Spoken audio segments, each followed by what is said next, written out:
Hello, good morning students. Yes, अपना chapter चल रहा है कौन सा? Human health and disease. Human health and disease में से हम आज डिस्कस करेंगे after diseases, that is the immunity. Yes बेटा, इम्यूनिटी बेसिकली होता क्या है? What is immunity? तो आप ये जानते हैं कि आप एक एनवायरमेंट में रहते हैं जिसमें बहुत सारे पैथोजन, माइक्रोब्स, वायरसेस जो है घूम रहे हैं। कोविड-19 को देख लीजिए आप, लेकिन आपको नहीं हुआ। Why? What is the difference? आपको नहीं हुआ, आपके पड़ोसी को या नेक्स्ट टू नेक्स्ट पड़ोसी को हुआ, लेकिन आपको नहीं हुआ। ये क्या शो करता है? ये शो करता है कि आपका इम्यून रिस्पॉन्स, आपकी इम्यूनिटी ज्यादा बेटर है किससे? पर्टिकुलर जिसको भी ये डिजीज हुई है। इट मीन्स क्या हो रहा है कि इम्यूनिटी की बात हो रही है। इम्यूनिटी बेसिकली है क्या? आप वर्ड यूज कर लेते हैं इम्यूनिटी कि मेरी इम्यूनिटी बहुत स्ट्रांग है, इसलिए इस वजह से मुझे कोरोना ने अटैक नहीं करा। जिनकी इम्यूनिटी वीक होगी उनको कोरोना अटैक करेगा। ये जनरल टर्म्स हम टीवी में वगैरह में सुनते रहते हैं। तो immunity is what? Immunity is the body ability to fight against disease. अगर आपकी इम्यूनिटी स्ट्रांग होगी तो आप बीमार नहीं होगे। आप बीमार तभी होते हो जब आपकी इम्यूनिटी क्या होती है? Weak. So first we write the definition of immunity. So immunity basically is body ability to fight against diseases. ठीक है ना? बहुत सारी बीमारियां होती हैं, बहुत सारे पैथोजन, माइक्रोब्स वगैरह एनवायरनमेंट के अंदर रोमिंग करते रहते हैं, और कब आपके कांटेक्ट में कौन सा आ जाए और आपकी इम्यूनिटी को हिला के चले जाए। अगर आप स्ट्रांग हो तो आप जीत जाओगे, अगर वो स्ट्रांग है तो वो जीत जाएगा और आपको क्या हो जाएगी? डिजीज। यस, अब आता है आपका who is the father of immunology. बेटा ये बहुत ही कॉम्प्लेक्स सा हो गया है। Who is the father of immunology? So please remember, father of immunology कौन है? Louis Pasteur. आपको थोड़ा सा और लगा होगा, ठीक है ना? आप सोचते होगे कि फादर ऑफ माइक्रोबायोलॉजी जो है वो होंगे लुइस पास्चर, बट ऐसा नहीं है। फादर ऑफ इम्यूनोलॉजी कौन है? Louis pasture. ओके? एंड आपको मालूम होगा, आपने स्मॉल पॉक्स में भी पढ़ा था कि एडवर्ड जेनर ने बहुत बड़ा कंट्रीब्यूशन दिया था वैक्सीन के अंदर। तो please remember, father of vaccination is कौन है? That is Edward Jenner, father of vaccination. कौन है? Edward Jenner. कभी कभी एडवर्ड जेनर को क्या कह दिया जाता है? That is father of immunology, but ये रॉन्ग है। Please remember, father of immunology is Louis Pasteur. Clear? कभी कभी हम क्या कहते हैं? एडवर्ड जेनर भी क्या है? Father of immunology, but that is not right term. हम इनको ऑनर दे रहे हैं वाया फादर ऑफ वैक्सीनेशन। इस चीज का ध्यान रखें। यस, अब इम्यूनिटी कितनी टाइप की होती है? टाइप्स ऑफ इम्यूनिटी की बात करेंगे अपन।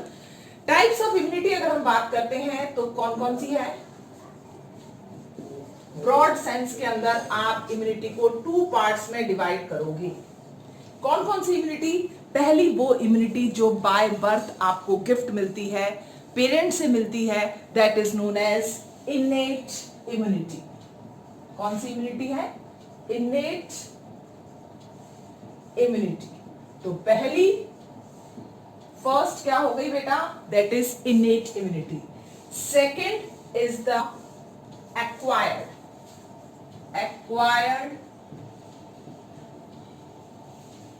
इम्यूनिटी। क्लियर? तो अब आप देखिए, इम्यूनिटी कितनी टाइप की है बेटा? 2 टाइप की। एक है एक्वायर्ड इम्यूनिटी और दूसरी है इनेट इम्यूनिटी। ओके? यस, अब आप देखिए, ये जो इनेट इम्यूनिटी है, ये इनेट इम्यूनिटी बाय बर्थ आपको मिली है। ठीक है ना? The immunity which is from by birth. Okay? So immunity जो आपको बाय बर्थ मिलती है उसको हम क्या कहते हैं? Innate immunity. क्लियर? यानी कि आप बचपन से जिस इम्यूनिटी के साथ पैदा हुए by birth, that is known as innate immunity. एक और चीज, ये आपके साथ में आपको पेरेंट से मिली है। So this type of immunity is inherited from your parent. So this immunity is inherited immunity. Okay, that is inherited from parent. तो ऐसी इम्यूनिटी जो आपको अपने पेरेंट से मिलती है, ठीक है ना, that is the inherited immunity. कैसे आई है? बाय बर्थ आई है, ठीक है। अब आप देखिए इसका रेस्पॉन्स कैसा है। कोई पर्टिकुलर रेस्पॉन्स नहीं है कि ये कोविड-19 आएगा आपके पास में तो इस तरह से आप एक वेपन बनाओगे, एक एंटीबॉडी बनाओगे और उसको खत्म करोगे। इस तरह का नहीं है मैकेनिज्म। ये मैकेनिज्म कैसा है? दैट इज, जिसको अपन कहते हैं ना, स्पेसिफिक नहीं है। आपकी स्किन भी क्या कर रही है? काम कर रही है। आपका जो क्या कहते हैं स्वेट ग्लैंड का जो सिक्रीशन है वो भी क्या कर रहा है? वर्क कर रहा है। वो भी क्या कर रहा है? आपके बैक्टीरिया को, वायरसेस को, फंगस को क्या कर रहा है? किल करने का काम कर रहा है। तो एक कोई पर्टिकुलर स्पेसिफिक रिस्पॉन्स आपको इसके अंदर नहीं मिलता।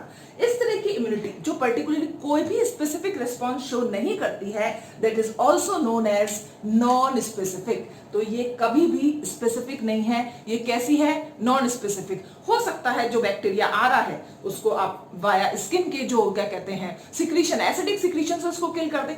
हो सकता है वो आपके माउथ के अंदर एंटर कर जाए, आपका लाइसोजाइम के थ्रू वो किल हो जाए। हो सकता है कि वो अंदर एंटर करके एचसीएल के थ्रू किल हो जाए। तो यहाँ पर मतलब कोई स्पेसिफिक पैटर्न नहीं है। इस तरह के इम्यूनिटी को आप क्या कहते हैं? That is non specific in nature. एक पर्टिकुलर नहीं है कि भाई ये फॉर्मूला है तो यही फॉर्मूला इसके ऊपर लगेगा, ऐसा कुछ नहीं है। ये अपने तरफ से किसी भी तरह से काम कर सकती है। That is non specific immunity. अब आप देखिए, अब आप ये देखते हो कि आपने वैक्सीन ली, तो वैक्सीन आप किसी अगेंस्ट, जैसे ट्यूबरकुलोसिस की वैक्सीन है, बीसीजी आपने लिया, बैसिलस कैलिमिटीकुरी। तो ये वैक्सीन जब आप लोगे तो वो किसके अगेंस्ट में काम कर रही है? माइक्रोबैक्टीरियम ट्यूबरकुलाई के अगेंस्ट में क्या करेगी? फंक्शन करेगी। तो आप क्या कहोगे कि सिर्फ भाई ये इस माइक्रोबैक्टीरियम जीनस, वो भी कौन सा वाला? दैट इज ट्यूबरकुलाई के अगेंस्ट में। यानी कि एक पर्टिकुलर छोटा सा स्पेक्ट्रम होगा। किसका? एक इनेट इम्यूनिटी के अंदर नहीं, एक वैक्सीनेशन प्रोग्राम के अंदर, ठीक है। अगर मैं कहूं कि इसका ब्रॉड स्पेक्ट्रम है, ये फंगस के अगेंस्ट भी वैसे ही काम करेगी, ये आपके बैक्टीरिया के अगेंस्ट भी वैसे ही काम करेगी, ये वायरस के अगेंस्ट भी ऐसे ही काम करेगी, या कोई दूसरा एनिमल का पैथोजन आ जाता है उसके अगेंस्ट भी ऐसे ही काम करेगी।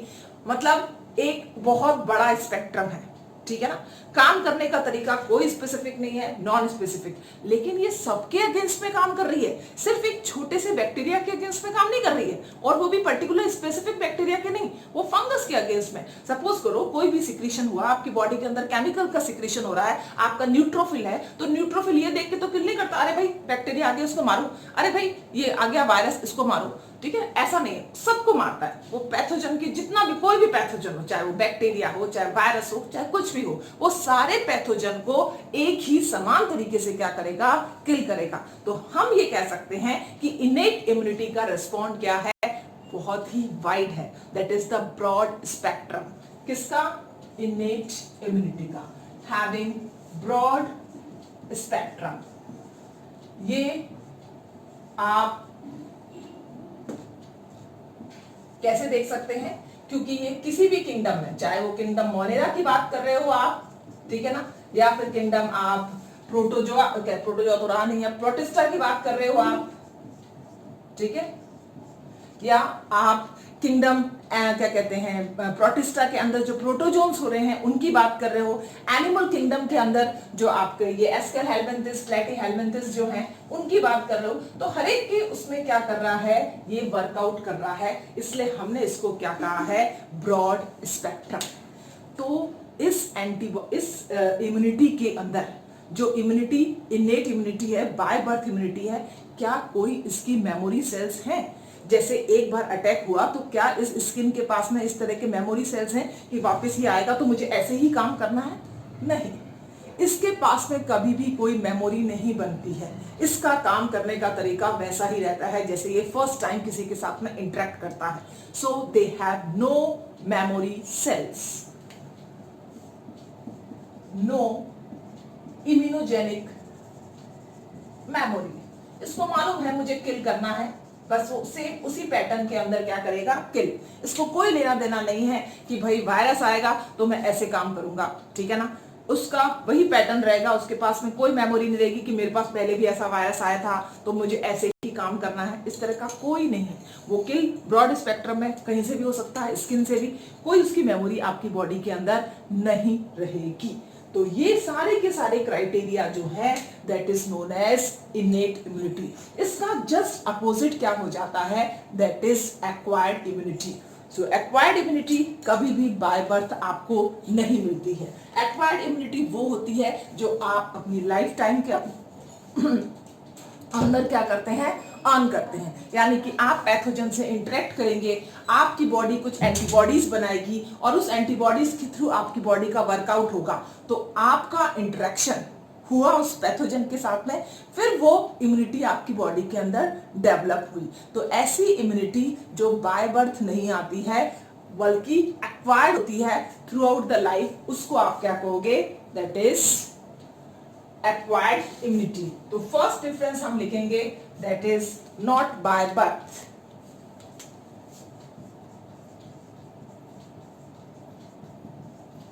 But acquired during lifetime। आप जब जब जिस कांटेक्ट में आओगे बैक्टीरिया पैथोजन के, उस समय ये इम्यूनिटी आपके अंदर बनेगी। क्या ये इनहेरिट होती है, क्या ये इनहेरिटेड होती है पेरेंट से? नो, ठीक है ना। They are not inherited from parent. ये आपको पेरेंट से नहीं मिली है, ये आपने खुद ने बनाई है। अपनी एटीपी खर्च करके बनाओ या आपको डायरेक्ट मिले पैसे फॉर्म के अंदर, लेकिन उसको आप बना रहे हो, that is not inherited from parent. Okay, clear. अब आप देखिए, क्या ये स्पेसिफिक है कि नॉन स्पेसिफिक? ये नॉन स्पेसिफिक नहीं है, इसका एक स्पेसिफिक मैनर है कि भाई स्मॉल पॉक्स का वायरस आया, उस वायरस के अगेंस्ट, सपोज करो ये वायरस है, इसके अगेंस्ट मुझे ऐसी एंटीबॉडी ही बनानी है। तो ये किसने तय करा है? आपकी बॉडी ने तय करा है। ये कैसा रेस्पॉन्स होगा जो एक पर्टिकुलर उसके अगेंस्ट में ही काम कर रहा है, ये रेस्पॉन्स कैसा कहलाएगा? That is specific response. एक पर्टिकुलर रिएक्शन ही करेगा वो एक पर्टिकुलर पैथोजन के अगेंस्ट में। इस तरह के पर्टिकुलर रिएक्शंस को ही हम क्या कहते हैं? Specific response. ओके, नेट के अंदर कैसा था ये? Non specific. अच्छा, इसका स्पेक्ट्रम बताइए। इसका स्पेक्ट्रम बिल्कुल भी वाइड नहीं है, बहुत ही नैरो। सिर्फ एक पैथोजन के लिए ये ही क्या कर पाएगा? वर्कआउट। अगर ये एंटीबॉडी बनी है तो ये सिर्फ किसके लिए बनी है? स्मॉल पॉक्स के लिए। ऐसा नहीं कि चिकन पॉक्स के लिए भी ये काम कर जाएगी या किसी दूसरे बैक्टीरिया के लिए काम कर जाएगी, इस तरह का नहीं है। तो इस तरह का जो इम्यूनिटी होती है that having a narrow spectrum.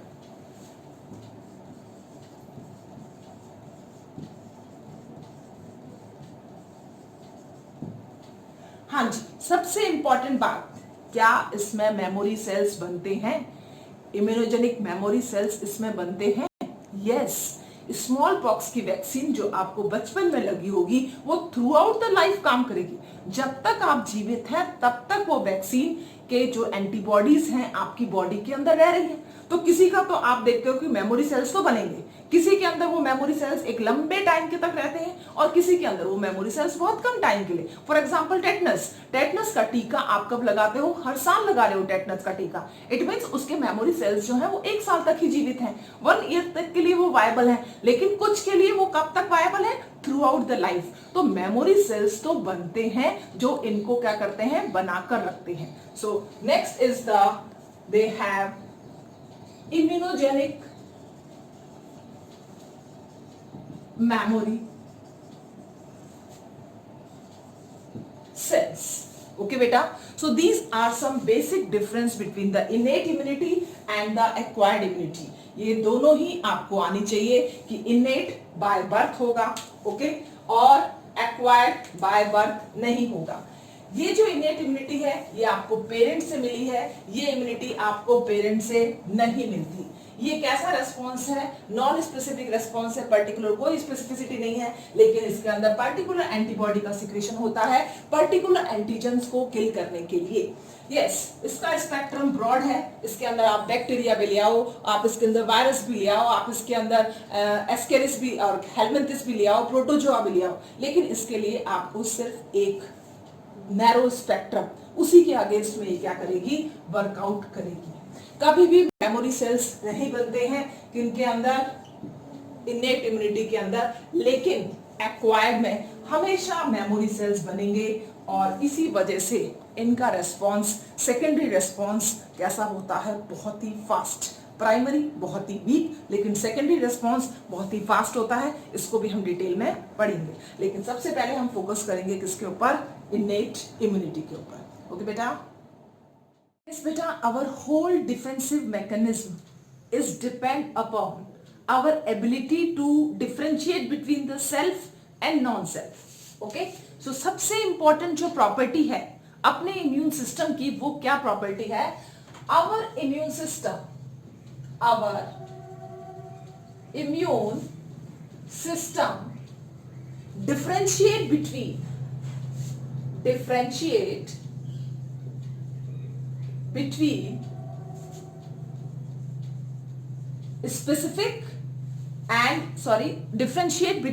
self and non-self. Okay, that is self and non self cells और ऑर्गेनिज्म। ये प्रॉपर्टी सबसे इंपॉर्टेंट प्रॉपर्टी है अपने डिफेंसिव सिस्टम की। आप पहचान सकते हो कि मेरा सेल कौन सा है और पैथोजन का सेल कौन सा है, ठीक है ना? तो ये हमारा सेल है, दैट इज माई सेल्फ, और ये क्या हो जाएगा? That is non self.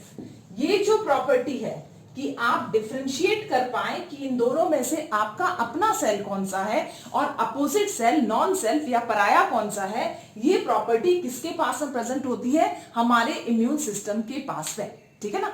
तो क्या कहते हैं, ये रेस्पॉन्स जो होता है इम्यूनिटी का, ये सबसे बेनिफिशियल है। ये दोनों के अंदर प्रेजेंट है। प्लीज रिमेंबर, ये चीजें दोनों के अंदर प्रेजेंट है। आपके इनेट इम्यूनिटी के पास में भी ये प्रेजेंट है, ठीक है, और आपकी एक्वायर्ड इम्यूनिटी के अंदर भी यही प्रेजेंट होता है। Please remember this thing, very important factor. आपका इनेट इम्यूनिटी, आपका एक्वायर्ड इम्यूनिटी, दोनों के पास में प्रॉपर्टी है कि वो सेल्फ और नॉन सेल्फ को पहचानने की काबिलियत रखती है। अगर ये प्रॉपर्टी सेल के पास में है तो जितने भी पैथोजन से एसोसिएटेड जो सेल्स होंगे या बैरियर्स इस तरह से आएंगे बॉडी के पास में, बॉडी उनके अगेंस्ट में वर्कआउट कर पाएगी, ठीक है ना? अब हम बात करते हैं हमारे अंदर कितने डिफेंसिव मैकेनिज्म हैं। So please remember, defensive mechanism. So कितने हैं? पहला, फर्स्ट लाइन डिफेंस। सबसे पहला first line defence. First line defence के अंदर आपकी इनेट इम्यूनिटी के जितने भी बैरियर्स आप पढ़ते हो, फिजिकल बैरियर्स आप पढ़ते हो, फिजियोलॉजिकल बैरियर्स पढ़ते हो, वो सारे के सारे किससे एसोसिएटेड है? That is the first line defence system. Okay, तो फर्स्ट लाइन डिफेंस के अंदर आपका क्या आ रहा है? पूरे इनेट इम्यूनिटी का कौन सा पार्ट आएगा बेटा? इनेट इम्यूनिटी का पहला part, that is the physical barrier and physiological barrier. दोनों ही बैरियर इसी के अंदर आते हैं। फिजिकल के अंदर आपकी स्किन आ जाएगा, म्यूकस आ जाएगा, ठीक है ना? और फिजियोलॉजिकल बैरियर, तो ये दोनों ही बैरियर किसका काम करेंगे? That is first line defence. तो पहला आपका प्रोटेक्टिव नेचर या डिफेंसिव मैकेनिज्म कौन सा है? आपकी स्किन, आपकी बॉडी का secretion. Okay, so first line defence system is our innate immunity. अब आता है आपका that is second line defence.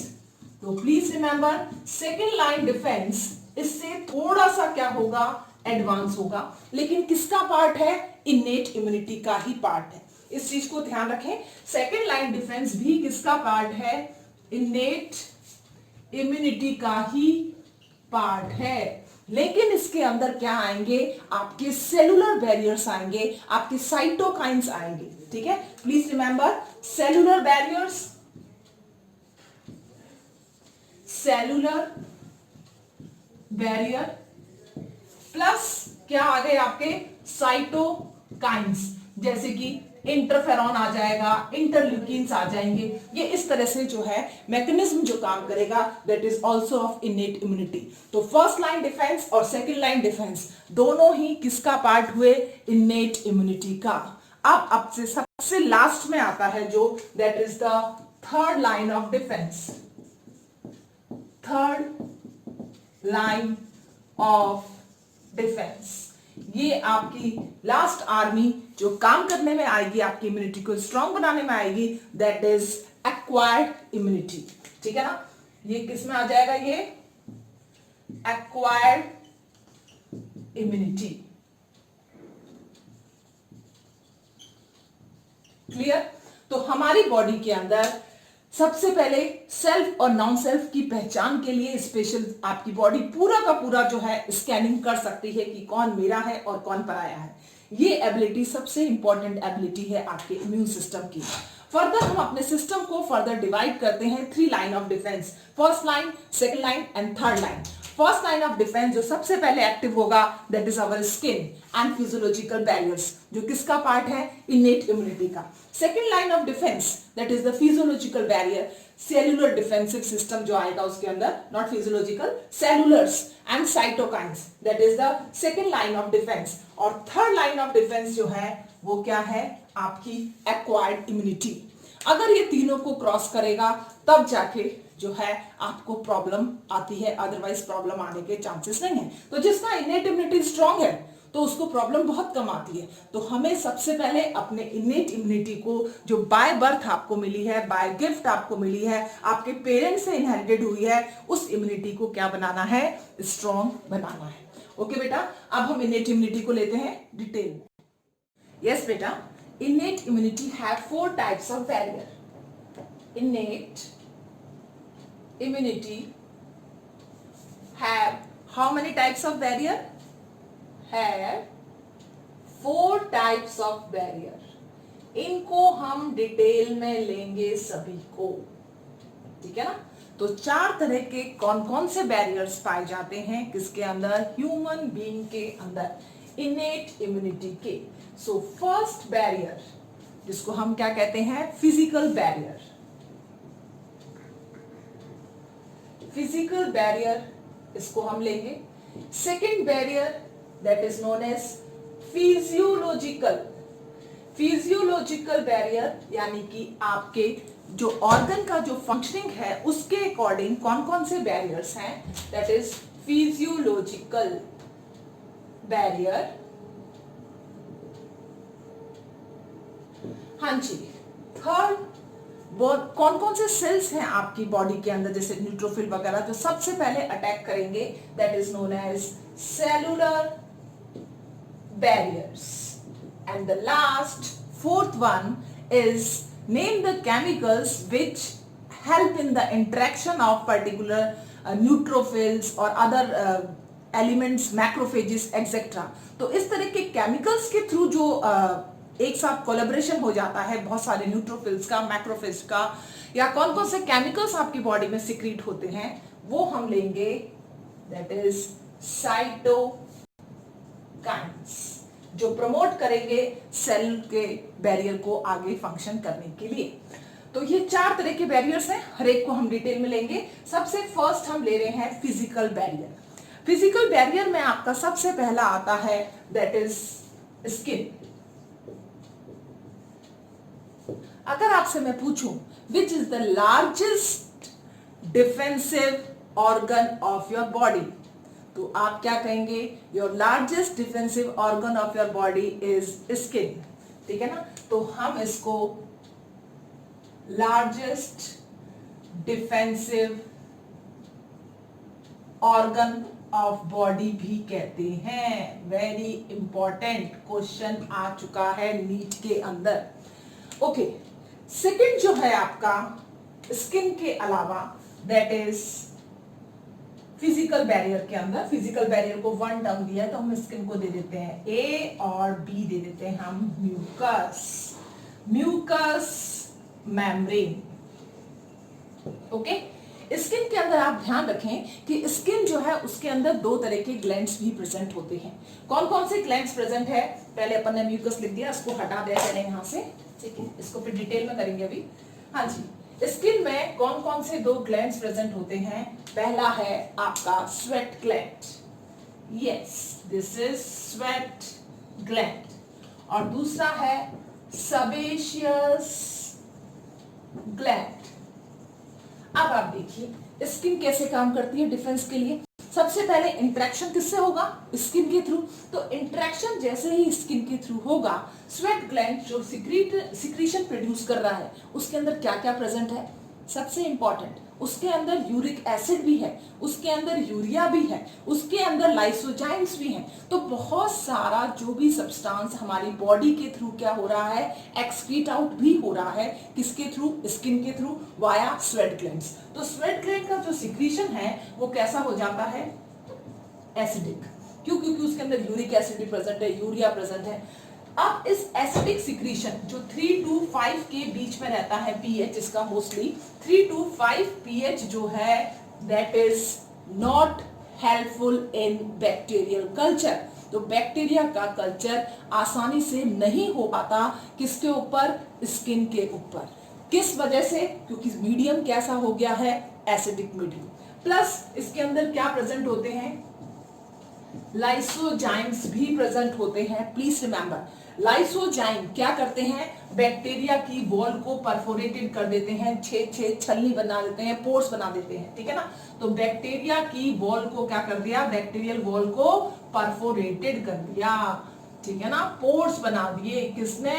Lysozyme ने। ओके, अब है सेबेशियस ग्लैंड। सेबेशियस ग्लैंड क्या सिक्रीट करेगा? ऑयल। तो भाई अगर ऑयल होगा तो आपकी स्किन तो सॉफ्ट एंड स्लाइमी हो जाएगी, बहुत हल्की, स्लाइमी तो नहीं हो जाएगी, सिल्की हो जाएगी। तो सिल्की पे कभी बैक्टीरिया अटैच होने की कोशिश ही नहीं कर पाएगा, करेगा फिसल जाएगा, गिर जाएगा, ठीक है ना। तो बैक्टीरिया को अटैचमेंट साइट नहीं मिलेगी। जब बैक्टीरिया को अटैचमेंट साइट नहीं मिलेगी तो बैक्टीरिया का कल्चर नहीं होगा। तो ये बैक्टीरिया की अटैचमेंट साइट को क्या करता है? Prevent attachment of bacteria. कौन? That is oil. ओके, तो इस तरह से आपका सेबेशियस ग्लैंड और स्वेट ग्लैंड दोनों ही स्किन के अंदर हेल्प करते हैं। किसके लिए? बैक्टीरिया की ग्रोथ को ना होने के लिए, रोकने के लिए, ठीक है। तो स्किन क्या हो गया? लार्जेस्ट डिफेंसिव ऑर्गन भी हो गई और लार्जेस्ट एक्सक्रीटरी ऑर्गन भी कह दो आप इसको, क्योंकि इसके थ्रू एक्सक्रीशन भी होता है, ठीक है ना। You also called it largest excretory organ. Okay, अब आप देखिए सेकंड जो हम लेंगे फिजिकल बैरियर में, ए आपका कंप्लीट हो चुका है स्किन, बी हम लेते हैं दैट इज मेम्ब्रेन। हाँ जी, तो मेम्ब्रेन में आप ध्यान रखें कि मेम्ब्रेन कितनी टाइप की होती है। मेम्ब्रेन 2 टाइप की होती है। वेरी वेरी वेरी इंपॉर्टेंट, आपका फंडा क्लियर होना चाहिए। मेम्ब्रेन कितनी टाइप की है? 2 टाइप की। कौन कौन सी? एक मेम्ब्रेन जो आप पढ़ते हैं that is the mucous membrane, ठीक है ना, क्लियर। और दूसरी कौन सी membrane? That is known as serosa, जो आपने पढ़ी थी फिजियोलॉजी के अंदर कि outer covering of the oesophagus, outer covering of the stomach, सबके अंदर पूरी एलिमेंट्री कैनाल के अंदर आपने सीरोसा को पढ़ा। भाई अब ये म्यूकस मेम्ब्रेन और सीरोसा मेम्ब्रेन एक है या अलग अलग है? अलग अलग है, 2 टाइप लिख रखा है पहले से आपके सामने। तो किस तरह से अलग है उसको हम लेंगे। और इतना जरूर याद रखें कि आपकी बॉडी में जो भी ओपनिंग्स हैं, चाहे वो गैस्ट्रो इंटेस्टिनल ओपनिंग हो, एलिमेंट्री कैनाल की, गट की ओपनिंग, ठीक है ना, गट ओपनिंग, ठीक है, दोनों साइड माउथ और एनस किससे लाइन होगा? म्यूकस से।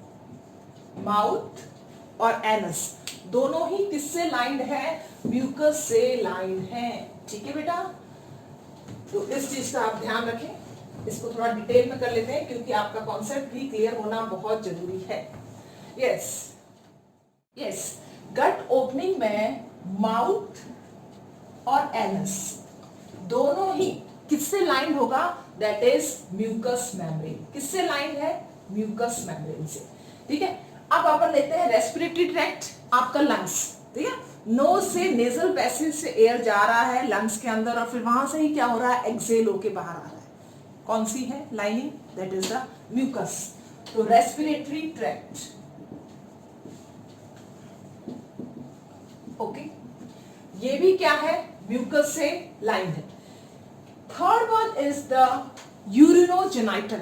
ठीक है ना, यूरिथ्रा है आउटर मोस्ट जो होगा, उसकी ओपनिंग किसके थ्रू हो रही है? बाहर की साइड में हो रही है, तो क्या होगा उसके अंदर? म्यूकस। ठीक है ना, तो जितनी भी यूरिनोजेनाइटल ओपनिंग्स हैं, यूरिनोजेनाइटल ओपनिंग सब किससे लाइन है? That is mucus.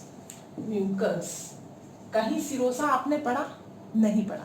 इससे क्या समझ में आता है हमको कि हमारी एलिमेंट्री कनाल या माउथ की जो भी कोई भी ओपनिंग आपकी बॉडी की होती है, उस सभी ओपनिंग के अंदर एक लाइनिंग होती है, मेम्ब्रेन होती है, जिसको अपन क्या कहते हैं? म्यूकस। म्यूकस बॉडी का एक सिक्रीशन भी है जो गोबलेट सेल्स के थ्रू क्या होता है? प्रोड्यूस होता है। म्यूकस का मेन फंक्शन क्या है? एंट्रैप करना, entrap bacteria and throw outside directly. या तो आप माउथ के थ्रू उसको बाहर फेंक देते हैं या स्वेलो करने के बाद वो आपको जो है गैस्ट्रोइंटेस्टिनल ट्रैक्ट के थ्रू फीसिस के अंदर आ जाता है। तो एंट्रैप बैक्टीरिया का काम किसने करा? म्यूकस ने करा। ठीक है ना, तो जितनी भी ओपनिंग, एक और हम लिख सकते हैं कंजक्टिवा। कंजक्टिवा जो आई का है वो भी क्या है? Conjunctiva of eye also have mucus membrane. तो म्यूकस मेम्ब्रेन 4 जगह प्रेजेंट है। म्यूकस का फंक्शन क्या है? म्यूकस का फंक्शन है एंट्रैप करना बैक्टीरिया। ठीक है, अगर इसके पास में सीलिया भी है तो ये काम बहुत आसानी से हो सकता है, जैसा कि ट्रैकिया के अंदर होता है। अब ये सिरोसा जो है ये भी मेम्ब्रेन है। क्या ये वर्कआउट कर रही है इस समय? नहीं। तो दोनों मेम्ब्रेन के बीच में डिफरेंस है। तो आपको एक बात क्लियर होनी चाहिए कि जहां पर भी ओपनिंग होगी, फॉर एग्जांपल मैं ये ले लेती हूं tube with in tube plan, आपने पढ़ा था। ठीक है ना, ये एलिमेंट्री कैनाल है और ये एलिमेंट्री कैनाल के अंदर माउथ और ये एंड्स, तो जहां से भी एंट्री हो सकती है माइक्रोब्स की, वहां पर उसको किल करना है, उसको खत्म करना है। तो खत्म करने के लिए सबसे बेस्ट तरीका क्या है कि यहां पर क्या हो? म्यूकस का सिक्रीशन। तो अंदर की साइड में पूरी एलिमेंट्री कैनाल के अंदर, आपने पूरी एलिमेंट्री कैनाल पढ़ी है, सबके अंदर क्या है? Mucus lining. अब आपको सिरोसा कहां मिलती है? सिरोसा हमें मिलेगी बाहर की साइड, आउटर कवरेज। यहां पर क्या है? सिरोसा। तो हम ये कहेंगे कि कोई भी कैविटी जो बाहर ओपन हो रही है उसकी इंटरनल लाइनिंग को आपने म्यूकस कहा, म्यूकस मेम्ब्रेन, म्यूकस लाइनिंग।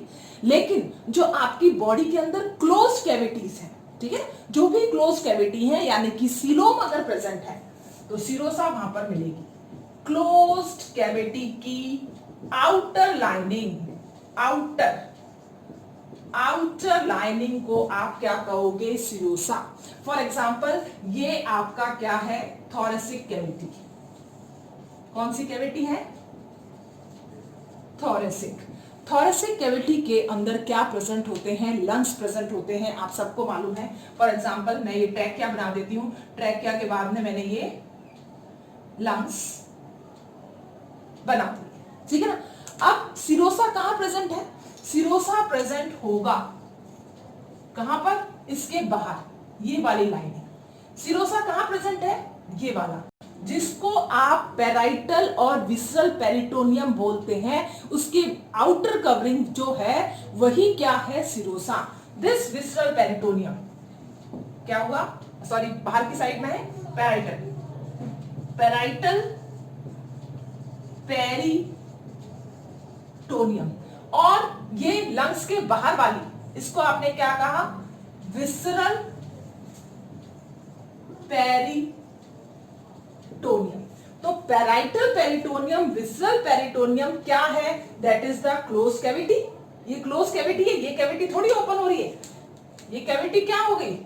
पूरी की पूरी ये क्लोज है, ये बंद है, ये खुल नहीं रही है। खुल क्या रहा है, ट्रैकिया खुल रहा है बाहर की साइड में जो इसका है, ठीक है। लंग्स का जो पोर्शन है जो बाहर, वो अंदर से म्यूकस मेम्ब्रेन के थ्रू क्या होगा, लाइन होगा। लेकिन बाहर जो क्लोज कैविटी नजर आती है आपको, वो हमेशा किससे लाइन होती है, सीरोसा। इसलिए हम कहते हैं ईसोफेगस के ऊपर, स्टोमक के ऊपर आउटर कवरिंग क्या है, सीरोसा, लेकिन इंटरनल कवरिंग क्या है, म्यूकस की, और उसको हम क्या कहते हैं, म्यूकोसा। तो प्लीज इस चीज का ध्यान दे, serosa is the outer covering, okay, और it present in the close cavity. Mucosa is the inner covering present in the open cavity. Clear? तो आपको सीरोसा के बीच में और किसके बीच में, म्यूकोसा के बीच में डिफरेंशिएट करना आ गया होगा। तो जहां जहां ओपनिंग होगी वहां वहां क्या प्रेजेंट है, म्यूकस मेम्ब्रेन, चाहे वो ओपनिंग गट की हो, ठीक है, चाहे वो ओपनिंग रेस्पिरेटरी ट्रैक्ट की हो, चाहे वो ओपनिंग यूरिनोजेनिटल ट्रैक्ट की हो, या कंजक्टिवा आईज का जो बाहर वाला पोर्शन होता है व्हाइट वाला उसकी। इन सब के अंदर कौन सी इंपॉर्टेंट लाइनिंग प्रेजेंट है, म्यूकस, जो कि क्या कर रही है, एंट्रैप बैक्टीरिया। तो प्लीज रिमेंबर, अगर आप वर्ड यूज करते हैं मेम्ब्रेन, तो मेम्ब्रेन का मतलब क्या हुआ, मेम्ब्रेन आपके दिमाग में क्लियर होनी चाहिए, ये आपकी एपिथेलियम है। सपोज करो ये कोई भी एपिथेलियम है, ठीक है ना, स्क्वायर शेप नजर आ रही है या क्यूब शेप नजर आ रही है, आप क्यूबाइडल एपिथेलियम। इसके नीचे क्या आ गई, ये बेसमेंट मेम्ब्रेन, क्या है ये, बेसमेंट मेम्ब्रेन, और ये क्या है, एपिथेलियम। और यहां पर नीचे की साइड में क्या होगी, एक फाइब्रस लेयर प्रेजेंट होगी कनेक्टिव टिश्यू की, ठीक है, this is what, fibrous layer. ये तीनों मिलकर के क्या बनाती हैं, मेम्ब्रेन बना रही हैं। तो ये तीनों क्या है, what is, they are nothing but this is membrane. इसी को आप मेम्ब्रेन कहते हैं। मेम्ब्रेन के अंदर आपको बेसमेंट मेम्ब्रेन मिलेगी, मेम्ब्रेन के अंदर आपको एपिथेलियम मिलेगा, मेम्ब्रेन के अंदर आपको फाइब्रस लेयर मिलेगी। अगर ये तीनों चीजें प्रेजेंट है तब आप इसको क्या कहोगे, मेम्ब्रेन। कितने टाइप की थी, 2 टाइप की थी। पहली कौन सी, सीरोसा, जो आउटर साइड में प्रेजेंट होगी और क्लोज कैविटी सीलोम की होगी, और म्यूकोसा जो अंदर की साइड में प्रेजेंट होगी और किसकी होगी, ओपनिंग होगी उसके अंदर कोई ना कोई, तब आप उसको क्या कहेंगे, mucosa. So don't confuse between the serosa and the mucosa. And what is membrane, you have to be no that. And the physical barrier is skin and mucus membrane. Okay बेटा, क्लियर? यस। अब अपन लेते हैं अपना next वाला, that is physiological barrier. Okay, the physical barrier, second हम लेंगे physiological barriers. Physiological barriers means जो आप बॉडी के जो फंक्शंस चल रहे हैं, उस फंक्शंस के बीच में क्या क्या सिक्रीशंस जो हो रहे हैं, वो सिक्रीशंस किस तरह से आपकी इम्यूनिटी को इफेक्ट करते हैं, तो that is known as physiological barriers. तो फिजियोलॉजिकल बैरियर्स, बॉडी में ये सिक्रीशन अलग अलग जगह पर अलग अलग डिफरेंट टाइप्स के अंदर जो है हो रहा है। जैसे फॉर एग्जांपल हम लेते हैं अपना सबसे पहला सिक्रीशन, जैसे आपने देखा माउथ के अंदर क्या हो रहा है, सलाइवा का सिक्रीशन। ओके, ये जो सलाइवा है इसके अंदर रिच क्या प्रेजेंट होता है, लाइसोजाइम्स। लाइसोजाइम्स के पास में कौन सी प्रॉपर्टी है, ये बैक्टीरिया की वॉल को, जो पेप्टाइडोग्लाइकिन वॉल है उसको परफोरेटेड कर सकता है, उसके अंदर पोर्स का फॉर्मेशन कर सकता है। So lysozymes help in perforating bacterial wall. और आप सबको मालूम है बैक्टीरियल वॉल किससे बनती है, दैट इज पेप्टाइडोग्लाइकिन। तो पेप्टाइडोग्लाइकिन के अंदर जो है पोर्स बनाने का काम कौन कर रहा है, लाइसोजाइम। ठीक है, लाइसोजाइम का किलिंग मैकेनिज्म ही वाया पोर्स होता है। यस। सेकंड अगर हम सिक्रीशन लेते हैं तो second HCl secretion of the stomach, hydrochloric acid produce in stomach. हम सबको मालूम है कि HCl कहाँ प्रोड्यूस हो रहा है, आपके स्टोमक के अंदर। ये जो HCl है ये क्या कर रहा है, नॉन स्पेसिफिक है, इसको नहीं मालूम कि आपके फूड के साथ में कौन बैक्टीरिया आया है, वायरस आया है या कोई फंगस आई है, वो सबके लिए एक नॉन स्पेसिफिक ट्रीटमेंट करेगा, उनको किलिंग करने का काम करेगा। किसके थ्रू, एसिडिक मीडियम के थ्रू, बिकॉज एसिडिक मीडियम ही ऐसा मीडियम है जिसके अंदर बैक्टीरिया कल्चर नहीं कर पाएगा, ठीक है ना। तो एसिडिक मीडियम हेल्प करता है किसके अंदर, फूड को सॉफ्टनिंग में। इसके साथ साथ में ये कैसा है, बैक्टीरियोसाइडल, बैक्टीरिया को किल भी करता है। एक इसका बहुत इंपॉर्टेंट क्वेश्चन आया हुआ है आपके नीट के एग्जाम में। फॉर एग्जांपल, जिनके अंदर भी HCl का सिक्रीशन कम हो रहा है या लेस हो रहा है, तो लेस सिक्रीशन के अंदर चांसेस रहते हैं कि पर्सन को टाइफाइड हो जाए। बिकॉज टाइफाइड के पीछे जो मेन रीजन जो है कि या तो HCl का प्रोडक्शन बहुत कम है या पर्सन जो है वो बहुत ज्यादा कंज्यूम करता है एंटासिड्स को। तो जो भी ज्यादा कंज्यूम करते हैं किसको, एंटासिड को, तो उनकी बॉडी के अंदर टाइफाइड के चांसेस बहुत ज्यादा होते हैं, क्योंकि ये बैक्टीरिया डायरेक्टली क्या करेगा, टाइफाइड को किल कर। बैक्टीरिया का एसिड जो है आपका HCl, ये HCl एसिड डायरेक्टली आपके टाइफाइड वाले बैक्टीरिया को क्या कर रहा है, किल कर रहा है। बैक्टीरियोसाइडल प्रॉपर्टी किसके पास में प्रेजेंट हुई, HCl। तो जो भी पर्सन एंटासिड लेते हैं या जिनकी बॉडी के अंदर HCl का कम सिक्रीशन होता है, ज्यादा भी हार्मफुल होता है, एसिडिक नेचर हो जाता है बॉडी का, that is also harmful. But अगर कम सिक्रीशन है तो टाइफाइड होने के चांसेस रहते हैं। तो HCl के थ्रू जो है अगर लेस सिक्रीशन से टाइफाइड होने के चांसेस भी रह सकते हैं। तीसरा अपन लेंगे, that is the bile juice. तो बाइल जूस आप देखिए, बाइल जूस कौन सिक्रीट कर रहा है, all we know that is the liver. Liver का बाइल जूस किस तरह से हेल्पफुल करता है बैक्टीरिया को किल करने के लिए, आपको मालूम होगा। पेप्टाइडोग्लाइकिन जो है लेयर है, इसके अलावा बहुत सारे ऐसे जो हैं जिनके ऊपर लिपिड की मेम्ब्रेन पाई जाती है, क्योंकि बाइल जूस का मेन फंक्शन क्या है, esterification of, not esterification, sorry, that is emulsification of lipids. ये क्या करता है, इमल्सिफिकेशन ऑफ लिपिड्स। तो जब लिपिड्स का इमल्सिफिकेशन होगा, ऑब्वियसली उसके अंदर जो लिपिड्स पाए जाते हैं लेयर के अंदर, बैक्टीरिया की वॉल में हो या किसी फंगस की वॉल में हो या किसी और पैथोजन की वॉल में हो, वो अपने आप क्या हो जाएगा, किल। तो बाइल जूस का भी सेम यही फंक्शन है, ये भी सिक्रेशन है जो नॉन स्पेसिफिक इनेट इम्यूनिटी का सिक्रेशन है कि ये बैक्टीरिया को किल करेगा। अब हो सकता है बैक्टीरिया एंट्री ले ले, किसके थ्रू, आपके ईयर के थ्रू, ठीक है ना। तो ईयर के अंदर क्या प्रेजेंट है, सीरुमिन ग्लैंड्स।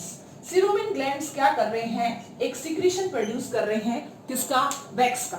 किसका सिक्रीशन प्रोड्यूस कर रहे हैं, वैक्स का। और इस वैक्स के अंदर कोई भी बैक्टीरिया, कोई भी पैथोजन एंटेगल होकर अपने आप क्या हो जाता है, किल। तो waxy secretion help in entanglement of pathogens, ठीक है ना। ये भी पैथोजेंस को अपने अंदर एंटेकल करके रिमूव आउट कर देता है बॉडी से बाहर। Yes, next is the nasal passage. तो नेजल जो पैसेज है उसके अंदर भी सिक्रीशन का क्या होता है, प्रोडक्शन होता है। हेयर भी प्रेजेंट है, साथ साथ में सिक्रीशन भी जो है वो भी क्या करेगा, जैसे आप देखते हो कि बॉडी के नोज के अंदर कुछ भी जाता है तो आपको इरिटेशन होगा और बहुत जोर से आप स्नीजिंग भी करते हो या इस तरह की कोई एक्टिविटी करते हो जिससे भी क्या हो सकता है, वो पैथोजन बाहर की ओर मूव आउट कर दे। तो नेजल पैसेज जो है वो अंदर की साइड में क्या कर रही है, सिक्रीशन का प्रोडक्शन कर रही है, और उस सिक्रीशन की वजह से जो है साथ में हेयर्स भी प्रेजेंट है। इन दोनों की वजह से ही क्या हो रहा है, बॉडी जो है वो क्या करेगी, बॉडी में से वो मटेरियल जो है वो बाहर की ओर मूव कर जाएगा। Yes, after completing the nasal passage, next is the sixth अपन लेंगे। इसके अंदर सेबेशियस ग्लैंड या मिल्क का सिक्रेशन जो हो रहा है उनके अंदर भी क्या प्रेजेंट होता है, लैक्टोफेरिन। तो next is that is the urine भी आप ले सकते हैं इसके अंदर। यूरिन आपको मालूम है हमेशा कौन सा नेचर होता है यूरिन का, हाइपरटोनिक। यूरिन का नेचर कैसा है, हाइपरटोनिक। तो फॉर एग्जांपल सपोज करो ये यूरिनरी ब्लैडर है, तो यूरिनरी ब्लैडर से क्या हो रहा है, यहाँ से यूरेटर के थ्रू यूरिन क्या हो रहा है, पास आउट हो रहा है, ये क्या है, यूरेटर। तो अगर कोई भी पैथोजन या कुछ भी है तो वो जैसे ही बॉडी के अंदर एंट्री लेना शुरू करता है तो यूरिन का सिक्रीशन जो है उसको क्या कर देता है, बाहर की ओर मूवमेंट उसका करता है, उसको किल किया, यानी कि सिक्रीशन जो है हेल्प करता है बॉडी के अंदर पैथोजन एंटर ना कर सके। हाइपरटोनिक सॉल्यूशन के अंदर भी यूरिन जो है वो भी क्या कर सकता है, बैक्टीरिया को किल कर सकता है। यस, एक और इंपॉर्टेंट सिक्रीशन है that is the sebum. Upon sebaceous gland भी अपन ने पढ़ा था, सेबेशियस ग्लैंड का भी एक अपना सिक्रीशन होता है, उसके अंदर क्या प्रेजेंट होते हैं, दैट इज मिल्क में भी आप ले सकते हो lactoferrin, very important. Lactoferrin is a bacteriostatic, what is this, this is bacteriostatic protein. Actually ये एक प्रोटीन है और ये बैक्टीरिया को किल नहीं कर रहा है। हमने यहाँ पर लाइसोजाइम पढ़ा था, लाइसोजाइम क्या था, दैट इज द बैक्टीरियोसाइडल। आप इस लाइसोजाइम को क्या लिख सकते हो, बैक्टीरियोसाइडल। यहां पर आपने क्या लिखा है, स्टैटिक। बैक्टीरियोसाइडल डायरेक्टली क्या कर रहा है, किल कर रहा है किसको, बैक्टीरिया को।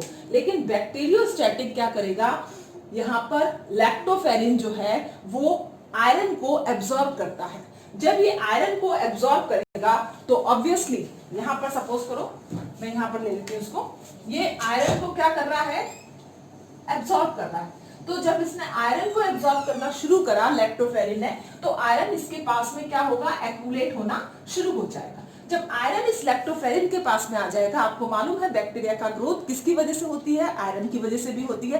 तो आयरन जब बैक्टीरिया को मिलेगा ही नहीं तो बैक्टीरिया की ग्रोथ अपने आप रिस्ट्रिक्ट हो गई है, रुक जाती है, तो दैट इज बैक्टीरियोस्टैटिक। तो लैक्टोफेरिन हेल्प करता है बैक्टीरियोस्टैटिक प्रॉपर्टी के अंदर। ये एक प्रोटीन है and this is important factor कि लैक्टोफेरिन हाईएस्ट अमाउंट के अंदर प्रेजेंट होता है in human milk. Human milk के अंदर ये लार्ज अमाउंट के अंदर है as compare to the cattle milk. तो मिल्क जो है बेबी के लिए बहुत इंपॉर्टेंट है, जस्ट बिकॉज क्योंकि उसके अंदर भी क्या है, लैक्टोफेरिन। आपके सलाइवा के अंदर भी क्या है, लैक्टोफेरिन। आपके सेबेशियस ग्लैंड का जो सिक्रीशन है उसके अंदर भी क्या है, लैक्टोफेरिन। तो लैक्टोफेरिन क्या है, एक तरह से सीबम, ठीक है ना। तो आपने देखा होगा कि स्किन जो है, उस स्किन के ऊपर अगर आप ज्यादा हार्श अगर कोई सोप वगैरह यूज करते हैं तो वो आपके इस सीबम को क्या कर देती है, रिमूव आउट कर देती है। तो उसकी वजह से भी बैक्टीरिया अटैक कर सकता है, ठीक है ना। तो हमें माइल्ड जो है सोप यूज करना चाहिए फॉर आवर स्किन, ताकि वो अपने बैक्टीरियोस्टैटिक प्रॉपर्टी को मेंटेन कर सके। इसके अलावा अगर हम एक और देखते हैं, एक अपना रह गया, अपने रिप्रोडक्टिव हेल्थ में भी पढ़ा था उसको, that is 8th one vaginal secretion, या वेजाइना जो है लास्ट, वेजाइनल सिक्रीशन। क्या प्रेजेंट होता है वेजाइना के पोर्शन वाले, वेजाइना के अंदर कौन सा बैक्टीरिया कल्चर करता है, that one is which one, 6th vaginal secretion. Vaginal secretion हमेशा क्या होगा, एसिडिक नेचर का होगा। किस लिए होता है, ताकि बैक्टीरिया को किल कर सके। कौन सा बैक्टीरिया यहां पर कल्चर करता है, दैट इज लैक्टोबैसिलस एसिडोफिली। तो लैक्टोबैसिलस एसिडोफिली जो बैक्टीरिया है, ये बैक्टीरिया क्या करता है, ग्लाइकोजन को किसमें चेंज कर देता है, लैक्टिक एसिड के अंदर। That changes glycogen into lactic acid, और यही लैक्टिक एसिड जो है वेजाइना के अंदर कभी भी बैक्टीरिया की एंट्री को रोक देगा, ठीक है ना। क्योंकि सिक्रीशन जो है वो कैसा हो गया है, एसिडिक, और एसिडिक सिक्रीशन के अंदर बैक्टीरिया कल्चर नहीं कर पाएगा। तो ये जितने भी फिजियोलॉजिकल बैरियर्स हैं ये वर्क करते हैं किसकी तरह, that is innate immunity, okay, that is known as our first line defence. Okay बेटा, यस बेटा। Third barrier is cellular barrier. तो तीसरा बैरियर हम लेंगे इनेट इम्यूनिटी का, दैट इज सेलुलर बैरियर। अब कौन कौन से सेल्स हैं जो फर्स्ट टाइम आपके लिए बैरियर का काम करेंगे इन इनेट इम्यूनिटी जो आपको बाय बर्थ मिली है, दैट इज हम इसमें 4 डिफरेंट टाइप ऑफ सेल्स लेंगे. फर्स्ट न्यूट्रोफिल, सेकेंड हम लेंगे इसके अंदर मोनोसाइट, और थर्ड हम लेंगे इसके अंदर मैक्रोफेज, एंड फोर्थ हम लेंगे इसमें नेचुरल किलर सेल. ये चारों के चारों सेल क्या करते हैं? सेलुलर इम्यूनिटी प्रोवाइड करते हैं. किसके अंदर? आपकी बॉडी में. Natural killer cell NKC. One by one हम इनको लेते हैं. Okay, so first is the neutrophil. Neutrophil आप सभी लोग जानते हैं कि न्यूट्रोफिल क्या होता है.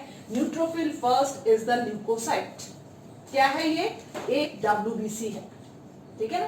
किस तरह का WBC है ये? ग्रैनुलर की एक granular, that is the granular WBC. ये भी आप जानते हैं. ये कैसा नेचर है इसका? ग्रैनुलर. काम करने का तरीका क्या है? मोड ऑफ एक्शन क्या है इसका? That is phagocytic in nature. कैसा नेचर है इसका? Phagocytic in nature. ये एंगल्फ कर लेता है किसको? जो भी पैथोजन है उसको अपने अंदर की साइड में लेके ये क्या कर देगा? एंगल्फ कर लेगा. कौन? न्यूट्रोफिल. तो न्यूट्रोफिल बेसिकली क्या है? Leukocyte which is granular, phagocytic in nature, और हम इसको क्या कहते हैं? Polymorphonuclear lymphocytes. Another name of neutrophil is PMNL, polymorphonuclear lymphocytes. हाँ जी, सबसे इंपॉर्टेंट है ये. नीट में 2 बार पूछा जा चुका है पॉलीमॉर्फोन्यूक्लियर लिम्फोसाइट. अब पॉलीमॉर्फोन्यूक्लियर लिम्फोसाइट इसको क्यों कहा गया है? Not lymphocyte, that is leukocyte. ठीक है, इसको थोड़ा सा कर देना चेंज. ये क्या है? ल्यूकोसाइट है. आपको मालूम है, पहले ही हम क्या लिख चुके हैं इसको? Leukocyte, that is the granular. इसका परसेंटेज क्या है? सबसे ज्यादा होता है most abundant WBC. Most abundant WBC. ठीक है, तो फर्स्ट लाइन डिफेंस का आपका ये जो मोस्ट अबंडेंट WBC है, इसको आप PMNL कह रहे हो. क्यों कह रहे हो? क्योंकि जब आप इसका स्ट्रक्चर देखोगे, डिफरेंट स्ट्रक्चर्स आपको इसके देखने को मिलेंगे. अलग अलग स्ट्रक्चर्स आपको इसको देखने को मिलते हैं. कई बार आप देखोगे कि इसके अंदर जो है इस तरह से 4 लोब प्रेजेंट है न्यूक्लियस में. कई बार आप देखोगे कि इसके अंदर 5 लोब जो है वो प्रेजेंट है, और कभी ऐसा भी होता है कि इसके अंदर 7 लोब्स भी प्रेजेंट हो सकते हैं. अब ये जिस तरह से अपनी एक्टिविटी करता है, जिस तरह से ये फंक्शन करता है, इसके अंदर नंबर ऑफ लोब क्या हो रहा है? Increase. That may be 3 lobe. जरूरी नहीं है कि इसके अंदर 4 लोब हो, ये 3 लोब भी हो सकता है.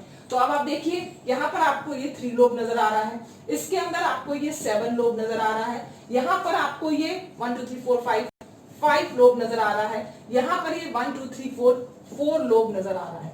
सबके अंदर क्या है? ग्रेन्यूल्स है. आप पढ़ चुके हो. ये क्या है? Granular leukocyte. अब ये जो डिफरेंट लोब हैं, यानी कि आपको इसकी एक मॉर्फोलॉजिकल फॉर्म देखने को नहीं मिलेगी बॉडी में. अगर आप इसको देखते हो तो कभी आपको ये 4 लोब नजर आएगा, कभी ये 6 lobe, 7 lobe. According to its working capacity, इनके अंदर अमाउंट जो है वो न्यूक्लियस का क्या हो रहा है? चेंज. तो ये इस तरह से डिफरेंट फॉर्म आ गई. आपने क्या कह दिया भाई? ये क्या हो गया? पॉलीमॉर्फिक. पॉलीमॉर्फिक किसका है ये? न्यूक्लियस का. न्यूक्लियर क्या है ये? ल्यूकोसाइट. आ गया आपका, दैट इज PMNL. तो पॉलीमॉर्फोन्यूक्लियर ल्यूकोसाइट, जिसके अंदर आपको डिफरेंट फॉर्म नजर आती है. फॉर एग्जांपल ह्यूमन बीइंग, हमारे अंदर मेल और फीमेल 2 क्या है? डाइमॉर्फिक फॉर्म, 2 फॉर्म है. तो इनके अंदर क्या है? डिफरेंट फॉर्म है, पॉलीमॉर्फिक फॉर्म, और इसी वजह से इसका नाम क्या रखा जाता है? Polymorphonuclear leukocyte. दूसरा सबसे इंपॉर्टेंट चीज जो है ये क्या है, फैगोसाइटिक इन नेचर।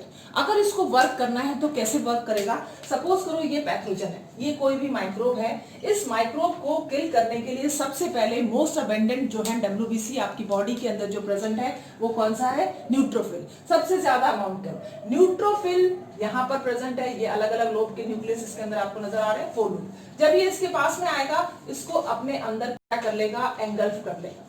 इसने इसको अपने अंदर एंगल्फ कर लिया है तो मैं ये कह सकती हूँ इसने सेल को क्या कर लिया, इस वाले सेल को ईट, खा लिया। तो that is phagocytic is also known as cell eating. आप फैगोसाइटोसिस को सेल ईटिंग भी कह सकते हो, फैगोसाइटोसिस।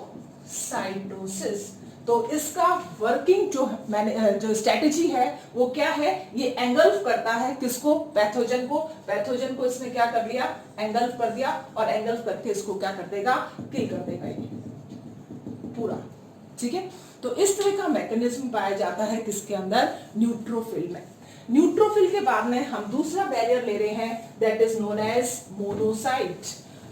अब मोनोसाइट भी क्या है, आप ही के ब्लड के अंदर प्रेजेंट है, और वो भी क्या है, WBC। सो सेकंड जो हम ले रहे हैं that is the largest WBC of your body, monocyte. तो मोनोसाइट पे हमेशा ये क्वेश्चन आता है कि which is the largest WBC of your body. तो largest size WBC of our body. Clear. तो सबसे पहले आपने देखा भी होगा जिसका बीन शेप न्यूक्लियस प्रेजेंट है, सपोज करो ये सेल है, लार्ज बनाया है, इससे समझ जाना कि सबसे बड़ा सेल है, और इसके अंदर इस तरह से बीन शेप आपको इसका न्यूक्लियस नजर आएगा। मोनोसाइट हमेशा ब्लड में मिलते हैं, ये आपको टिश्यू में नहीं मिलेगा। जिस तरह से न्यूट्रोफिल भी आपको किस में मिलेंगे, ब्लड के अंदर। हम WBC की बात कर रहे हैं, ये क्या है, ब्लड के अंदर पाया जाता है, और इसका नंबर जो है वो अमाउंट जो है आपको कम मिलेगा, दैट इज 2 to 3%। अगर हम बात करते हैं 60 to 65% की, तो 2 to 3% नहीं है, बट आप इसको कह सकते हो कि 5 to 7% जो है आपका क्या पाया जाता है, मोनोसाइट। मतलब लार्जेस्ट अमाउंट के अंदर नहीं है, वो 60 to 65% पाया जा रहा था, कौन, न्यूट्रोफिल। उसके कंपैरिजन में ये बहुत कम है, लेकिन इसका वर्किंग मैकेनिज्म भी सेम ही है, that is the phagocytic in nature. That is phagocytic in nature. Both have same working mechanism, whether it is neutrophil or whether it is monocyte. लेकिन दोनों में से अगर सबसे ज्यादा एफिशिएंसी की बात आती है, किसकी वर्किंग एफिशिएंसी सबसे ज्यादा है, तो वो कौन है, monocyte. That is more efficient phagocytic cell. उससे भी ज्यादा, न्यूट्रोफिल से भी ज्यादा एफिशिएंसी किसकी है इसकी, दैट इज द मोनोसाइट की। That is more efficient phagocytic cell. आप कह सकते हो मोस्ट एफिशिएंट फैगोसाइटिक सेल कौन सा है, आपका मोनोसाइट। इसके बीच में आपको कोई भी ग्रैन्यूल्स नजर नहीं आ रहे हैं, that is it is a granular in nature. इसमें कोई भी ग्रैन्यूल्स प्रेजेंट नहीं है। अब मोनोसाइट आपके ब्लड में है, लेकिन जब ये मोनोसाइट आपके टिश्यू के अंदर एंट्री कर लेगा तब इसका नाम क्या हो जाएगा, चेंज।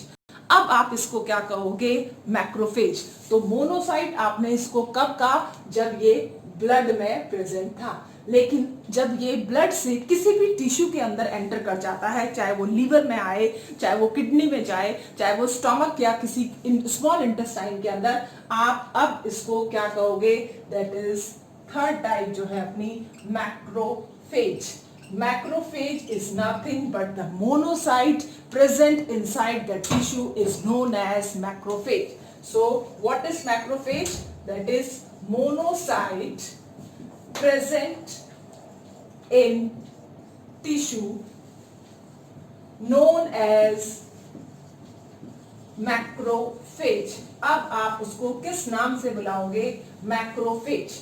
सबसे बड़े सेल्स होते हैं जो सबसे ज्यादा क्या करेंगे, दैट इज स्कैवेंजर का काम करेंगे। आपकी बॉडी में कहीं पर भी पैथोजन किल हुआ होगा या आपकी बॉडी के अंदर न्यूट्रोफिल के साथ में इंटरेक्शन करने के बाद में कोई जो है क्या कहते हैं इस तरह के सेल्स जो डेड सेल्स पड़े होंगे, या फिर आप कह सकते हो कि कोई एंटीजन एंटीबॉडी आपके ब्लड के अंदर हुआ, टिश्यू के अंदर हुआ, उस टिश्यू के अंदर उस पर्टिकुलर मैक्रोफेज ऐसे सेल्स हैं जो उसको अपने अंदर एंगल्फ करके बॉडी को क्लीनिंग एफिशिएंसी प्रोवाइड करते हैं, यानी कि स्कैवेंजर्स का काम करते हैं। So they are scavengers, clear internal organ of body. जहां भी डेड सेल्स हैं उन सब को ले जाने का काम कौन कर रहा है? मैक्रोफेज। और आपकी बॉडी को क्लीन करने का काम कौन करता है? मैक्रोफेज। वर्किंग कैपेसिटी वही रहेगी जो मोनोसाइट है। ये भी क्या है? That is phagocytic in nature, phagocytic in nature. Monocyte भी क्या थे? फैगोसाइटिक। और इससे पहले वाले न्यूट्रोफिल भी आपने पढ़ा, वो भी क्या थे? फैगोसाइटिक। बट ये फैगोसाइटिक सेल आपको टिश्यू में मिलेगा और ये आपको कहाँ मिलता है? ब्लड के अंदर। So that is the major difference between the macrophage and monocyte. Clear? अब अपना सेलुलर बैरियर में से एक और रह जाता है जिसको हम क्या कहते हैं? Natural killer cell. That is known as natural killer cell. तो नेचुरल किलर सेल का वर्किंग मैकेनिज्म थोड़ा सा क्या है? डिफरेंट है, और वो बाकी वाले सेल से भी काफी डिफरेंट है। तो नेचुरल, नाम से ही पता चल रहा होगा अपने आप, नेचुरल किलर सेल। तो नेचुरल किलर सेल आपकी बॉडी के अंदर और भी ज्यादा एफिशिएंटली वर्क करते हैं। इनका वर्किंग मैकेनिज्म भी अलग है, लेकिन ये आपकी बॉडी में कोई भी वायरस इन्फेक्टेड सेल होगा जो आगे जाके ट्यूमर कॉज कर सकता है, ठीक है ना। इस तरह के वायरस इन्फेक्टेड सेल को किल करने का काम कौन करता है? That is natural killer cell. तो नेचुरल किलर सेल के पास में पावर होती है कि वो डायरेक्टली क्या करे? एनकाउंटर करे। किसका? सेल का जो आपकी बॉडी के लिए क्या है? हार्मफुल। अगर इस तरह के सेल्स आपकी बॉडी के अंदर रहते हैं तो आपको कभी भी कैंसर या दूसरी जो डिजीज होती है, एड्स जैसी डिजीज होने के चांसेस बहुत कम, मिनिमम या 0% हो सकते हैं। तो natural killer cells they kill the cells which having the virus, kill cells having virus. For example, आपने देखा होगा कि एड्स वायरस, सपोज करो ये एक सेल है, इस सेल के अंदर ये वायरस आ गया, इसको कौन किल करेगा? नेचुरल किलर सेल्स आएंगे और इसको क्या करेंगे? किल करेंगे। तो किल सेल्स हैविंग वायरस और sales having property to form tumor in body। ऐसे सेल जो कैंसरस हैं उस सेल्स को खोजना, डिस्कवर करना और किल करना, ये काम किसका है? आपके नेचुरल किलर सेल का। तो सबसे बेस्ट एफिशिएंसी रखने वाले सेल्स जो हैं आपकी बॉडी के, वो क्या है? Natural killer cells. तो ये आपकी बॉडी में से, सपोज करो ये सेल है, इस सेल के अंदर कोई भी इसका जो जीन्स है, वो ऑन्कोजीन्स जो कैंसर कॉज करती हैं, आपको मालूम भी होगा, oncogenes which is known as the cancer causing genes, वो एक्टिव हो गई हैं, ठीक है ना। अब इनएक्टिव फॉर्म क्या होती है? Proto oncogenes. तो प्रोटो ऑन्कोजीन से प्रोटो ऑन्कोजीन जब एक्टिव फॉर्म के अंदर आ गई हैं, दैट इज द ऑन्कोजीन। जैसे ही सेल का जो है स्ट्रेटेजी चेंज हो जाएगी, न्यूक्लियस के अंदर ऑन्कोजीन एक्टिव हो जाएगी, मैक्रोफेज सेल्स आएंगे और इसको क्या कर देंगे? सॉरी, मैक्रोफेज क्या, नेचुरल किलर सेल्स आएंगे और इसको क्या कर देंगे? किल। तो वायरस इन्फेक्टेड सेल को भी किल किसने करा? That is natural killer cell ने। और कैंसरस सेल को भी किल किसने करा? नेचुरल किलर सेल में। तो इनके पास में कौन सा मैकेनिज्म प्रेजेंट होता है जिसके थ्रू ये सेल को किल करते हैं? They have different mechanism, that is they forms pore, pores in cell, that is act as perforin किसका काम करते हैं, ये परफोरेंस की तरह काम करते हैं, ये पोर्स बनाएंगे इसके अंदर। नेचुरल किलर सेल का तरीका नहीं है फैगोसाइटोसिस की तरह किल करना, ये क्या करेगा, इस सेल के अंदर पोर्स बनाएगा, और जब पोर्स बन जाएंगे इसमें तो वाटर की क्या होगी, एंट्री, और वाटर की एंट्री की वजह से ये क्या हो जाएगा, स्वेल हो जाएगा और किल हो जाएगा। ठीक है ना, तो प्लीज इस चीज का ध्यान रखें। इसका मैकेनिज्म परफोरेंस के थ्रू होता है, पोर्स के थ्रू होता है, फैगोसाइटोसिस के थ्रू नहीं होता। तो सबसे इंपॉर्टेंट सेल्स सेलुलर बैरियर में जो फोर्थ टाइप आपने पढ़ी है वो कौन सी है, नेचुरल किलर सेल्स, जो किसकी तरह किल कर रहे हैं, जो सेल्स जिनके अंदर वायरस इन्फेक्ट है या जिनके अंदर ऑन्कोजीन एक्टिव हो गई है, कैंसरस सेल्स हैं, उनको किल करेंगे वाया परफोरेंस पोर फॉर्मेशन के through. Yes, our fourth barrier of innate immunity, last वाला barrier कर रहे हैं हम, fourth barrier, which is known as cytokines. तो cytokines basically होते क्या हैं? cytokines एक क्या है, प्रोटीन्स हैं जो सेल को सिग्नल भेजते हैं, जो भी दूसरे सेल्स हैं। तो सेल और सेल के बीच में जो सिग्नलिंग हो रही है वो किसके थ्रू होती है, that is the cytokines. For example ये है 2 सेल, ठीक है, ये 3 सेल, अब ये 3 सेल है, ये सेल क्या है, एक सिग्नल भेजेगा, ठीक है ना। अगर सपोज करो इसके पास में कोई वायरस आ गया है, ठीक है ना, तो ये सेल बाकी सेल्स को क्या करेगा, बचाने की कोशिश करेगा, ये एक सिग्नल्स भेजेगा, किस फॉर्म के अंदर, साइटोकाइंस के फॉर्म के अंदर। और वो साइटोकाइंस का फॉर्म, जैसे एक एग्जांपल ले लेते हैं हम साइटोकाइन का, TNF, ट्यूमर नेक्रोसिस फैक्टर। तो ये जो ट्यूमर नेक्रोसिस फैक्टर है, नेक्रोसिस फैक्टर, ठीक है ना, इसको आपने क्या कहा है, TNF। ये क्या है, बेसिकली साइटोकाइन का एक एग्जांपल हमने लिया है। तो इस सेल ने सिग्नल भेजा किसके फॉर्म में, साइटोकाइन के फॉर्म में, ताकि ये तीनों सेल उससे अटैक ना हो पाए। अगर ये वायरस सपोज करो इसके अंदर ग्रो करता है तो अल्टीमेटली कल ऐसा भी होगा कि वो इसके अंदर भी ग्रो, इसके अंदर भी ग्रो करे, इसके अंदर भी ग्रो करे। तो एक सेल को जब इन्फेक्शन हो जाता है तब वो दूसरे सेल को क्या भेजते हैं, सिग्नल्स भेजते हैं, ताकि दूसरे सेल्स क्या हो जाएं, प्रोटेक्ट हो जाएं, बॉडी का इम्यून सिस्टम क्या करे, वर्क करे और इस सेल को यहां से ले जाए, ठीक है ना, या उसको किल कर दे किसी भी मैकेनिज्म के थ्रू, वाया न्यूट्रोफिल किल करे उसको, या नेचुरल किलर सेल के थ्रू उसको किल करा जाए और इस सेल को खत्म कर दिया जाए। तो ये जो सेल सिग्नलिंग सब्सटेंसेस हैं, इसी को हम क्या कहते हैं, cytokines. So cytokines are basically what, that is cell signalling protein secreted by, कौन से सेल्स कर रहे हैं ये, सिक्रेटेड बाय इन्फेक्टेड सेल्स। इसको ही आप क्या कहते हो, साइटोकाइन। फॉर एग्जाम्पल, हम एक और एग्जाम्पल ले लेते हैं इसका, for example TNF, tumour necrosis factor. तो प्लीज ध्यान रखें, साइटोकाइन सिर्फ और सिर्फ क्या है, एक केमिकल्स हैं, सिग्नल्स हैं जो दूसरे सेल्स को प्रोटेक्शन के लिए एक सेल भेजता है और आपका इम्यून सिस्टम इस सिग्नल को रिकॉग्नाइज करता है और फर्दर प्रोटेक्शन के लिए बॉडी में कुछ इस तरह के सेल का, जैसे न्यूट्रोफिल का या नेचुरल किलर सेल्स को वहां पर भेज करके आपकी बॉडी को प्रोटेक्ट करता है। तो क्लियर, पहली बात तो क्लियर होगी कि साइटोकाइंस क्या होते हैं। अब हम 2 साइटोकाइंस पढ़ेंगे। सबसे इंपॉर्टेंट साइटोकाइन जिसके ऊपर बहुत बार क्वेश्चन आता है, फर्स्ट इज द, ए ले लेते हैं इसको, इंटरफेरॉन, और बी हम ले रहे हैं इंटरल्यूकिन्स, ठीक है ना। इसकी भी डिफरेंट टाइप है बेटा, इंटरल्यूकिन्स की 1 है, इंटरल्यूकिन 1, इंटरल्यूकिन 6 है, ठीक है, ऐसे इंटरल्यूकिन 16 है। तो बहुत सारी इंटरल्यूकिन्स की क्या होती है, टाइप। अब क्वेश्चन आता है कि इंटरफेरॉन क्या है, व्हाट इज इंटरफेरॉन। तो interferon is a chemical which is secreted by the virus infected cell.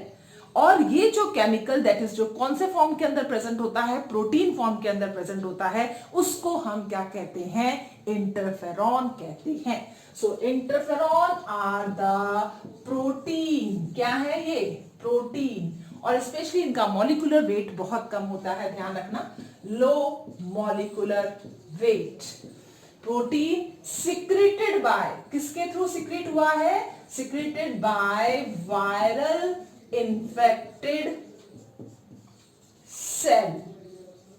For example ये आपका एक सेल है, इस सेल के अंदर एक वायरस भाई साहब बैठे हैं, हो सकता है ये HIV वायरस हो, तो ये वायरस यहां पर है, तो इस वायरस को जो आपकी सेल के अंदर बैठा है, ये सेल क्या प्रोड्यूस करेगा? एक सिग्नल्स प्रोड्यूस कर रहा है। कौन सा वाले? प्रोटीन का सिग्नल। ये सिग्नल्स हैं, ये रिसेप्टर्स हैं। ये जो रिसेप्टर्स हैं इन्हीं को आप क्या कह रहे हो? इंटरफेरॉन। और यही क्या है? साइटोकाइंस, जो दूसरे वाले जो सेल्स होंगे उन सेल को क्या करेगा? प्रोटेक्शन करेगी आपकी इम्यूनिटी, कि ये इंटरफेरॉन का मैसेज यहां पर जाए और इस सेल को क्या कर दिया जाए? यहां से हटा दिया जाए, किल कर दिया जाए न्यूट्रोफिल के थ्रू या नेचुरल किलर सेल के थ्रू। तो वो जो सिग्नलिंग वाला प्रोसेस है उसी को आप क्या कहते हो? साइटोकाइंस। तो साइटोकाइंस की आपने पहली टाइप पढ़ी interferon. It means virus infected cell एक प्रोटीन रिलीज करता है, उसको हम क्या कहते हैं? इंटरफेरॉन, ताकि दूसरे सेल को क्या मिल सके? प्रोटेक्शन मिल सके। ओके, अब व्हाट इज इंटरल्यूकिन? इंटरल्यूकिन क्या है? These are low molecular weight protein. ये भी लो मॉलिक्यूलर वेट प्रोटीन है, ये भी low molecular weight protein. These are low molecular weight protein secreted by, किसके थ्रू हो रहा है सिक्रेशन? Secreted by neutrophils. तो न्यूट्रोफिल इसको क्या करेंगे? सिक्रीट करेंगे, ताकि वो जो है पर्टिकुलर, आपको मालूम है कि नॉट न्यूट्रोफिल, और भी बहुत सारे WBC है, लेकिन न्यूट्रोफिल का कंपोनेंट सबसे ज्यादा होता है, इसलिए न्यूट्रोफिल और अदर व्हाइट ब्लड सेल। तो अगर सपोज करो यहां पर कोई इंफ्लेमेशन हो गया या पैथोजन की एंट्री हुई आपकी बॉडी में, तो उस एंट्री के पास में एकदम से आपने देखा होगा कि बहुत ज्यादा मूवमेंट हो जाता है, किसका? न्यूट्रोफिल का। न्यूट्रोफिल आ जाते हैं या दूसरे WBC आ जाएंगे फैगोसाइटोसिस के लिए, मोनोसाइट वगैरह। क्यों आए यहां पर? किसने मैसेज करा? साइटोकाइंस ने मैसेज करा। किसके थ्रू मैसेज हो रहा है? इंटरल्यूकिन्स के थ्रू मैसेज हो रहा है, और वहां पर इन्फ्लेमेशन वाला प्रोसेस क्या करने लग जाएगा? रन। तो इन्फ्लेमेशन वाले प्रोसेस को रन करने के लिए आपको क्या चाहिए? इंटरल्यूकिन्स की हेल्प चाहिए होती है। तो जो भी केमिकल्स आपकी बॉडी के इम्यून सिस्टम को बनाए रखते हैं, प्रोटेक्ट करके रखते हैं, उसी को हम क्या कहते हैं? साइटोकाइंस। तो आपकी इनेट इम्यूनिटी कंप्लीट होती है with the 4 barrier: physical, physiological, cellular and cytokines. Okay, और next is the acquired immunity. Okay बेटा, थैंक यू। होप सो आपको समझ में आ गया हो, और अगर फिर भी कोई प्रॉब्लम आती है please ask in the comment box. Okay.